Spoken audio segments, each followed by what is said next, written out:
We've seen it with Biden's handling of the Afghanistan withdrawal, his abandonment of American hostages in Gaza. We saw it in East Palestine. We saw it in Hawaii. And now we're seeing it in Haiti. Look, after the government in Haiti was taken over by cannibals, Americans were left stranded. This is like the fifth embassy that he's left behind. Luckily, one congressman was willing to gather a team and go down there and save the lives of 10 Americans.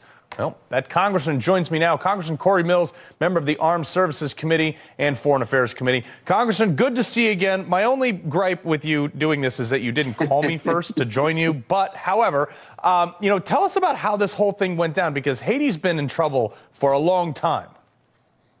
Well, it has. You're exactly right. And I love kind of your build up to this, because exactly what you said is true. There's a pattern of abandonment by Biden and his administration that has existed since 2021 during the Afghan botched withdrawal. And, as you know, I've unfortunately had to be involved in all three of these projects, whether it was conducting the very first successful overland rescue of Americans out of Afghanistan in 2021, or even going into Israel in 2023, where I was able to successfully get out 255 people, 96 by ground. And here we go again, Joe Biden's world, where our adversaries are more emboldened, where there's a continuation of the world being on fire. And more than anything, his administration not answering the call in any way. And so, it's one of those things where Rep. McClain had asked for my help, had constituents who were trapped, who were in a very dire situation, who were very high at-risk individuals. And they called the State Department, asked for help. They received no help whatsoever, not a huge surprise. So crazy. And in fact, the State Department actually said, we're working on something right now. What they didn't tell them is that what they were working on was their own evacuation.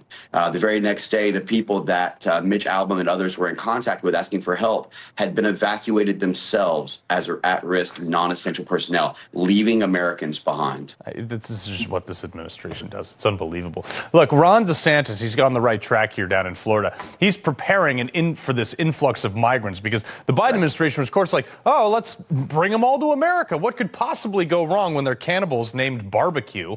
But he's deploying some resources, some National Guard and other things to the Florida Keys, and how do you negotiate this? Let's say a bunch of people show up and say, hey, we're refugees of Haiti because we don't want to be eaten by other people. What do you do at that point? Well, Governor DeSantis has been an outstanding leader in the state of Florida.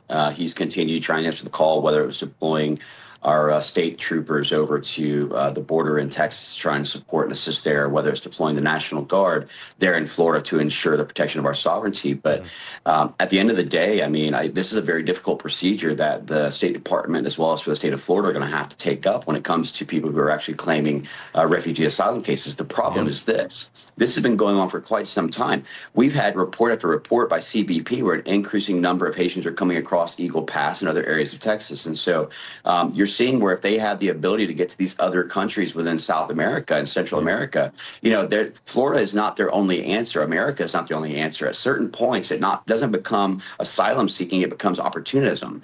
And so they have the ability to go to closer nations that they would actually be taken in, like even in Jamaica, where they've accepted recently children with disabilities that were in orphanages that were able to try and get out of Haiti and get there. So unfortunately, America, being the land of the free and the home of the brave, continues to provide more opportunity. And that's the real reason why a lot of them are seeking it. But without being able to vet them, without being able to properly understand them, I don't see how we can take in continual, claimed refugees and keeping Americans safe at the same time. Yeah, well, Congressman Cory Mills, I'm sure those 10 people down in Haiti are real thankful for you right now. Appreciate it. Well, that's only the beginning. Thanks, Carl. All right. Man.